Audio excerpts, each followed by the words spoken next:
Hey, I watched, is it episode 18 of season 1 of Star Trek Prdgy. And it's Mndwlk episode where the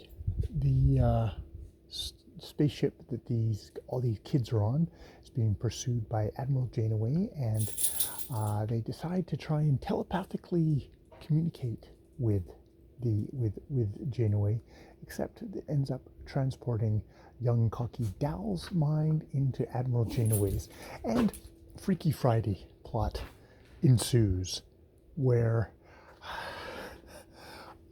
it's partly a fault of the animators and a partly maybe the voice actors that they do they go for comedy, which I mean it's aimed at it's a kind of kid show, but I found the comedy pretty flat, so that wasn't a great part of the episode. I found it kind of heartbreaking, the whole thing of them going when the admiral in Dal's body says, "Oh, he's an augment. He's never going to be able to go into Starfleet because Starfleet has outlawed augments."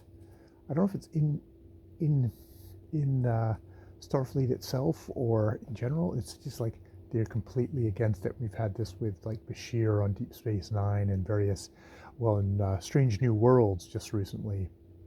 The whole thing of augments is like verboten, and this is not. This was how it was in kind of pre original Star Trek, because that's where Strange Worlds is, and Bashir and further on. So that is kind of sad.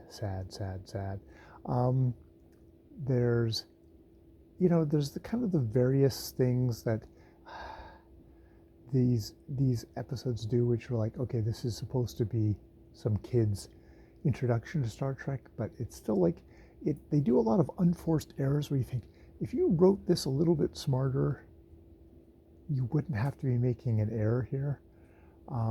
I mean, a part of it is like, well, okay, Dal's gone onto the pursuing ship.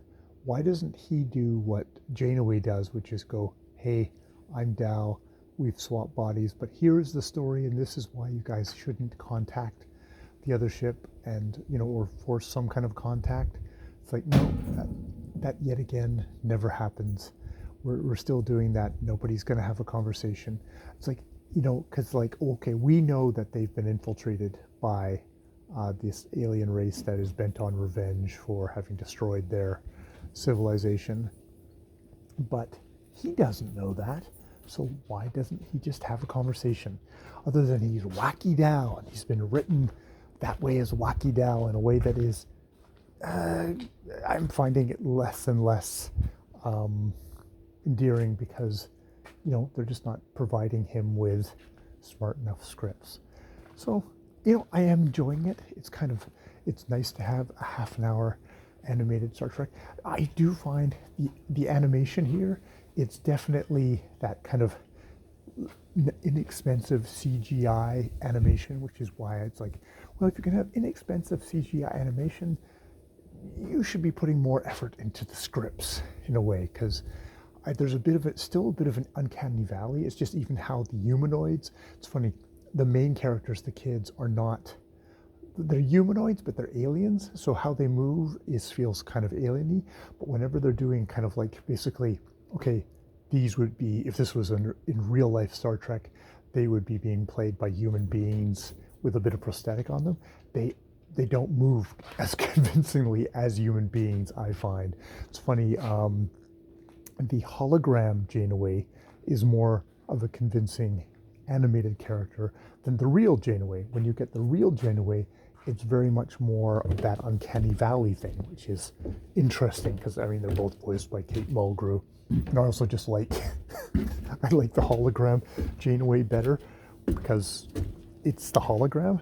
I'm still not quite sure what the whole ethics on the whole thing of having yourself turned into a hologram. And it's revealed in this episode that she's got Janeway's personal, like very personal memories, which is just like, I could see allowing myself become a hologram for professional reasons, But you'd think there'd be a big firewall, and I'm not sharing all my deepest personal memories with this program that's going to get put on chips.